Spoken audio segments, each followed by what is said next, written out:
Hello everyone, welcome back again to my channel. Welcome to Easy Foods. ഇന്ന് നമുക്ക് വളരെ എളുപ്പത്തിൽ എങ്ങനെ ഒരു മട്ടൺ സ്റ്റൂ തയ്യാറാക്കുന്നതെന്ന് നോക്കാം. കൂടുതൽ ഇൻഗ്രീഡിയൻസ് ഒന്നും ചേർക്കാതെ തന്നെ വളരെ എളുപ്പത്തിൽ എന്നാൽ രുചിക്കൊട്ടും കുറവില്ലാത്ത രീതിയിൽ എങ്ങനെ ഒരു മട്ടൺ സ്റ്റൂ തയ്യാറാക്കി എടുക്കുന്നതെന്ന് നോക്കാം. വീഡിയോയിലേക്ക് പോകുന്നതിന് മുമ്പായിട്ട് നിങ്ങൾ ചാനൽ ആദ്യമായിട്ടാണ് കാണുന്നതെങ്കിൽ സബ്സ്ക്രൈബ് ചെയ്യാൻ മറക്കരുത്. തൊട്ടടുത്തുള്ള നോട്ടിഫിക്കേഷൻ ബെല്ല് കൂടെ പ്രസ് ചെയ്യാനും മറക്കരുത്.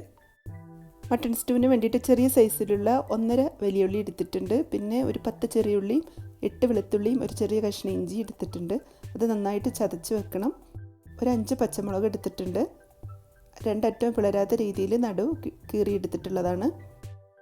പിന്നെ ഒരു അരക്കപ്പ് തേങ്ങയും അതിലേക്ക് ഒരു 15ഓളം അണ്ടിപ്പരിപ്പ് നല്ല തിളച്ച വെള്ളത്തിൽ കുതിർത്തി വെച്ചതും കൂടെ എടുത്തിട്ടുണ്ട്. ഇത് നന്നായിട്ടൊന്ന് അരച്ചതിൻ്റെ പാല് മാത്രം എടുക്കണം. പാല് മാത്രമാണ് എടുക്കേണ്ടത്. നല്ല രീതിയിൽ അതിൻ്റെ പാലൊക്കെ എടുക്കണം. ഈ പിശുട് കളയേണ്ട, അത് നമുക്കൊന്നും കൂടെ മിക്സിയിലിട്ട് കറക്കിയിട്ട് അതിൻ്റെ പാലെടുത്തിട്ട് ആദ്യം വേവിക്കുമ്പോൾ ഒഴിച്ചു കൊടുക്കാൻ ആ പാല് മതിയാവും. പാല് മാറ്റി വെക്കാം. ഇനി ഒരു കുക്കർ ചൂടാക്കി ഇതിലേക്ക് ഞാനൊരു 3 ടേബിൾ സ്പൂണോളം എണ്ണ ഒഴിച്ചെടുത്തിട്ടുണ്ട്. ഇതിലേക്ക് നമ്മൾ അരിഞ്ഞു വെച്ചിരിക്കുന്ന വെല്ലുള്ളി ഇട്ടിട്ട് നന്നായിട്ടൊന്ന് മൂപ്പിച്ച് കൊടുക്കുക. ഒരു പിങ്ക് കളറായി കിട്ടുന്നത് വരെ വാട്ടിയെടുത്താൽ മതി. ഒരുപാട് വാട്ടിയെടുക്കണ്ട, നമ്മളെ കറിൻ്റെ കളർ മാറിപ്പോവും. ഇനി ഇതിലേക്ക് ചതച്ച് വെച്ചിട്ടുള്ള ചെറിയുള്ളി, വെളുത്തുള്ളി, ഇഞ്ചി മിക്സ് ഇട്ട് കൊടുക്കാം. ഒക്കെ കുറേ നേരം വാട്ടിയെടുക്കണ്ട, കുറേശ്ശെ വാട്ടിയെടുത്താൽ മതി. ഇനി ഇതിലേക്ക് നമുക്ക് നടുവ് കീറി വെച്ചിരിക്കുന്ന പച്ചമുളക് ഇട്ട് കൊടുക്കാം. ഇനി ഇതിലേക്ക് അല്പം മല്ലിപ്പൊടി, 1/4 സ്പൂൺ തന്നെ തികച്ചില്ല, ഒരു 1/4 സ്പൂൺ ഗരം മസാല, 1 സ്പൂൺ കുരുമുളക് പൊടിച്ചത്, 1/2 സ്പൂൺ വലിയ ജീരകം പൊടിച്ചത്, അതിലേക്ക് കഴുകി വൃത്തിയാക്കിയ ഒരു 400-450 ഗ്രാമോളം വരും മട്ടണും കൂടെ ഇട്ട് കൊടുക്കാം. ഈ ചെറുതാക്കി വെച്ചിട്ട് ഈ മട്ടൺ നന്നായിട്ട് ഈ മസാലയിലിട്ട് വഴറ്റിയെടുക്കണം. മട്ടണിലെ ജ്യൂസൊക്കെ ഇറങ്ങി കിട്ടണം.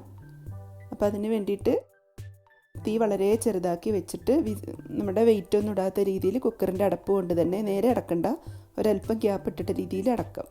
കുറച്ച് സമയം വെക്കുമ്പോഴേക്കും മട്ടണിൻ്റെ ജ്യൂസൊക്കെ ഇറങ്ങി കിട്ടിക്കോളും. ഈ സമയത്ത് മട്ടണിൽ ഉപ്പ് ചേർക്കേണ്ട, നമുക്ക് നന്നായിട്ട് വഴന്ന് കിട്ടിയതിന് ശേഷം മാത്രം പാലൊഴിക്കുമ്പോൾ അതിൻ്റെ കൂട്ടത്തിൽ നമുക്ക് ഉപ്പിട്ടിട്ട് വേവിച്ചെടുക്കാം. ഇപ്പം നന്നായിട്ട് മട്ടൺ കുറേയൊക്കെ സോഫ്റ്റായി വന്നിട്ടുണ്ട്. ഇതിലേക്ക് നമ്മൾ പിശിടുന്ന് അരച്ചെടുത്ത തേങ്ങാപ്പാൽ ഒഴിച്ചെടുക്കാം. മട്ടണ് മുങ്ങിക്കിടക്കുന്ന രീതിയിൽ മാത്രം വെള്ളം മതി. അപ്പോൾ ഈ വെള്ളം തികയാത്തപ്പോൾ നമ്മുടെ തേങ്ങാപ്പാലിൽ നിന്നൊരല്പം കൂടി ഈ ഒരു പാകത്തിൽ വെള്ളം മതി. കാരണം ഈ മട്ടൺ അത്ര വേവില്ലായിരുന്നു, അതുകൊണ്ടാണ് നിങ്ങളെടുക്കുന്ന മട്ടണിനനുസരിച്ച് നിങ്ങൾക്ക് പാലൊഴിച്ചെടുക്കാം. ഈ സമയത്ത് നമുക്ക് ഉപ്പ് ചേർത്ത് കൊടുക്കാം.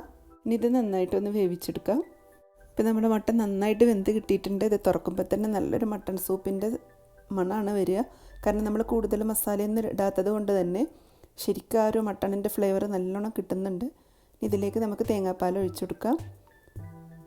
ഇതിൽ നമ്മൾ മഞ്ഞൾപ്പൊടിയൊന്നും ചേർക്കുന്നില്ല, വെള്ള കളറായിട്ട് തന്നെയാണ് നമുക്ക് മട്ടൺ സ്റ്റൂ വേണ്ടത്. കൂടുതൽ മസാലകളൊന്നും ചേർക്കാത്തതുകൊണ്ട് തന്നെ ശരിക്കും ആ മട്ടണിൻ്റെ രുചി നമുക്ക് ഈ കറിയിൽ ഫീൽ ചെയ്യും.